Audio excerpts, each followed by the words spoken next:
আমার মুসলমান বন্ধুগণ, আপনার আমার নবী, নর নবী আমার নবী করিম সাল্লাল্লাহু আলাইহি ওয়াসাল্লাম সাহাবায়ে কেরামদেরকে বলতেছেন, ও আমার সাহাবীরা, আর দেরি করো না, আর কেউ দেরি করো না, সময় নষ্ট করো না, দাঁড়াও। কে আছো দাঁড়ায়া যাও। কোনটা গরম, কোনটা? কে আছো দাঁড়াও, আর দেরি করো না। আমন মদিনায় চলে আসবে, ওরে মদিনায় ঢুকতে দেওয়া যাবে না। আমার মুসলমান বন্ধুগণ, কেউ দাঁড়ায় না। কেউ যখন দাঁড়ায় না, পিছন থেকে 11 বছরের তরুণ এক সাহাবী দাঁড়ায় বলতেছেন, ইয়া রাসূলুল্লাহ, কেউ যখন আমরের বিরুদ্ধে যুদ্ধে যেতে চায় না গো নবী, আপনি আমাকে পাঠায়া দেন, ওই আমরের বিরুদ্ধেই আমি যুদ্ধে যেতে রাজি। আপনার আমার নবী আল্লাহ রাসূল তাকায়া দেখেন, ওই ছোট্ট তরুণ যুবক আর কেউ না, তার আপন চাচাতো ভাই হযরতে আলী।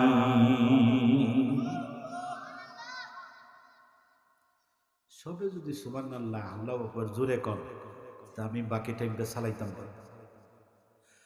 আমার মুসলমান বন্ধুগণ, আমার রাসূল বলেন, 11 বছর বয়স, 46 কেজি কাজ, তুমি দাঁড়াইছো তার বিরুদ্ধে। বল হযরতে আলী চুপচাপ বসে। আমার মুসলমান বন্ধুগণ, ও আমার ভাই বাবা বন্ধুরা, গভীর মনোযোগ।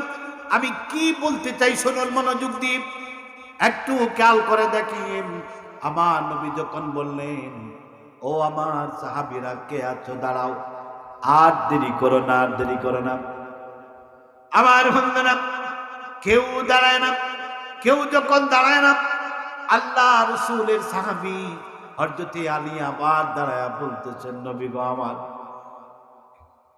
কেউ যখন আমরের বিরুদ্ধে যুদ্ধে যেতে চায় না, আপনি আমাকে পাঠায়া দেন, আমি যেতে রাজি। আমার রাসূল বলেন, আলী রে, তোমার বয়স মাত্র 11, তুমি খাটো মানুষ, তুমি পারবা না, তুমি বসে পড়ো। হযরত আলী ছিলেন খাটো। খাটো বুঝেননি কি? ছোট না, বাট্টি। খাটো মানে ছোট না, বাট্টি। এক বর্ণনা এসেছে, আমার রাসূলের জামাতা ছিলেন আলী, ঠিক কিনা কথা কন? মা ফাতেমার স্বামী ছিলেন। এক বর্ণনা এসেছে, হযরতে আলী থেকে মা ফাতেমা 1 হাত বাট্টি ছিলেন। কয় হাত? জোরে কন না। আচ্ছা বাবা, চাচা, ভাইরা, আমি আপনাদের কাছে বলতে চাই, আপনাদের এলাকা সোনাতলা, নানি সোনাতলা কোন গ্রামে, এই গ্রামের যদি কোনো ঘরে আমার ভাবি থেকে একটা বাই যদি 1 হাত বাট্টি থাকে, ওই ঘরে আমার বাইর অবস্থা কেমন হইব? জোরে কন না, জোরে কন। ওই ঘরে কি আমার ভাইরার কোনো ক্ষমতা থাকবে? জোরে কন। এই ঘরের এই বাড়ির তো সার হয়ে যাবেন ভাবি। এই ম্যাডামের হুকুম ছাড়া ভাই আর চলতে পারবে না। বুঝছেন নি আমাদের কথা? 1 হাত বাট্টি যদি ভাই থাকে, তার অবস্থা একেবারে খারাপ। কেমন করে খারাপ আমি বুঝাই সংক্ষেপে। মনে করেন আমার ভাইটার কপালে জুড়ছে 1 হাত লম্বা তার চেয়ে বউ। সারা জীবন সাজুগুজু করে, কত ইচ্ছা ছিল বউর সাথে একটু মার্কেটে যাইবে, ওই জায়গায় যাইবে, ওই জায়গায় যাইবে, কিন্তু এই সুযোগ আর হয় না। কারণ লম্বা ভাবি এই সুযোগ দেয় না। কারণ কি জানি লোকজন কি বলে। একদিন ঈদের সময় হয়েছে, মাত্র রাত পোহালেই ঈদ, যেটাকে চান রাত বলে। কি মুরব্বীরা, ঈদের আগের রাত কি বলেন? চান রাত, যারা কারবার করে। আচ্ছা, মানে রোজার ঈদ, রোজার ঈদ চান রাত। রমজানের ঈদের আগের রাত কি? চান রাত। যারা কাপড় চোপড় করে বেউস হয়ে কিনতে থাকে। এবার আমার ভাই সাহেব, পাট্টি ভাই সাহেবটা মনে মনে চিন্তা করতেছে, বৌরে, সারা জীবন কত আশা আছিল, জীবনে জুটে নাই। আজকে তো দেখি আমার ছোটটাও নাই, বড়টাও নাই, আশেপাশে কেউ নাই। এখন তো তুমি সাজতেছো, আমি তো সাজি, কারণ তুমি তো একার মার্কেটে দেইবা, আমার বিপদে পড়ছো, আমারে নিতে হইবা। ভাই সাহেব সাজুগুজু কইরা বাবের পাশে গিয়ে দাঁড়ায় বলতেছে, বৌরে, জীবনে তোর সাথে কোনোদিন আমি মার্কেটে, বাজারে, হাটে যেতে পারি নাই, সমাজে উঠতে পারি নাই। আজকে তো আর তোমার নিয়ে কেউ যাইতো না, কেউ বাড়িতে না, একটু মেহেরবানি করে একটা দিন আমার এনে বাবে বলতেছে তোরে নিতা বাট্টি তো বাট্টি, আবার ক্যাপসুলের মতো দেখা না, একবারে পেটটাই ক্যাপসুলের মতো। তোমার নিতাম না মিয়া, দরকার হইলে সেন্টি টাইবার নিয়ে দেবো, এরপরে তোমার ঈদের মার্কেটে নিতাম না। আছে না নাই কথা কম? আমি যে এই ওয়াজ দিতেছি জানেননি, আমি খাওয়া দাওয়া শেষ করছি ভাই, আবার খালি শেষ।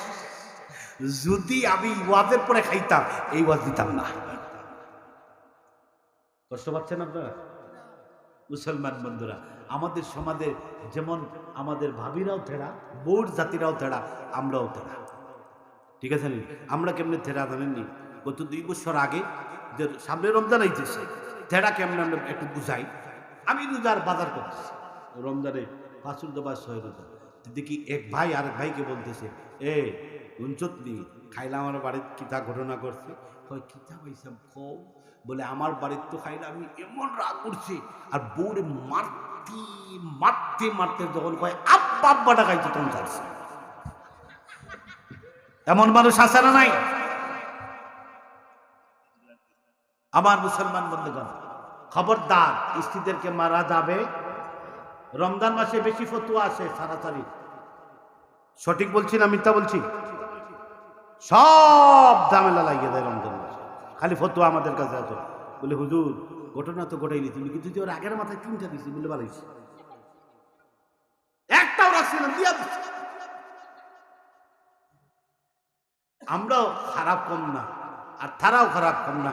যদি তাদের মতে মতে না চলেন, বউদের মতে মতে, কি করবো জানেননি? সারাদিন কাম কাজ করবো, বাপের বাড়ি যাইতে, বোনের বাড়ি যাইতে, বাইর বাড়ি যাইতে, এখানে যাইতে, সুন্দর করে সাজু করে বইব।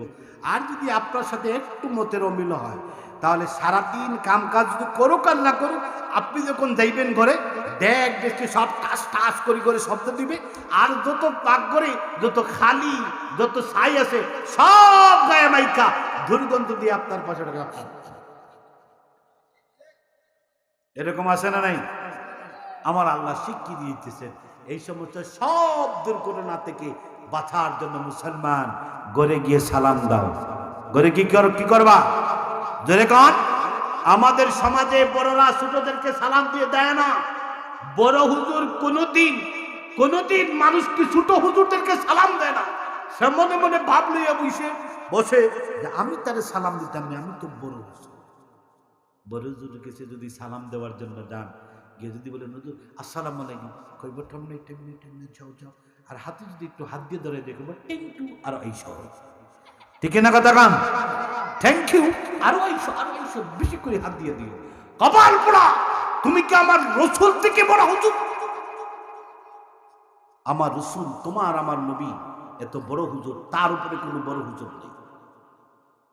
আমার মুসলমান বন্ধুগণ, আপনার আমার আম্মা জান আয়েশা সিদ্দিকা বলেন, আমি আমার রাসূলের সাথে যতদিন দাম্পত্য জীবনে পেয়েছি, আমি অনেক সাজুগুজু করে চেষ্টা করেছি। আল্লাহ নবী যখন আমার ঘরে আসবেন, আমি সুন্দর করে সাজুগুজু করে রেডি আছি আমার রাসূলকে সালাম দিতে, কিন্তু দাঁড়ায় আয়েশা বলে ডাক দেওয়ার আগে আমার রাসূল আমাকে সালাম দিয়ে যা। আমার মুসলমান বন্ধুগণ, এই রাসূলের আদর্শ যদি কোন স্বামী যদি তার ঘরে গিয়া ঘরের দরজা খোলা মাত্র স্ত্রীকে যদি সালাম দেয়, আমার রাসূলের সুন্নাত ওই ঘরের ভিতরে সকাল যখন ওই সালাম দিবে, রাতটা যাওয়ার পর দিন আসার আগ পর্যন্ত আমার আল্লাহর পক্ষ থেকে 82টা বারাকা তৈরি হয়। কোন সুবহানাল্লাহ। এই সালামের বিনিময়ে এই ঘরে শান্তি আছে, অভাব দূর হয়ে যায়, স্বামী স্ত্রীর ভিতরে মহব্বত বাড়ে, এই স্বামী স্ত্রীর ভিতরে আল্লাহর দ্বীন কায়েম হয়, রাসূলের সুন্নাহ কায়েম হয়।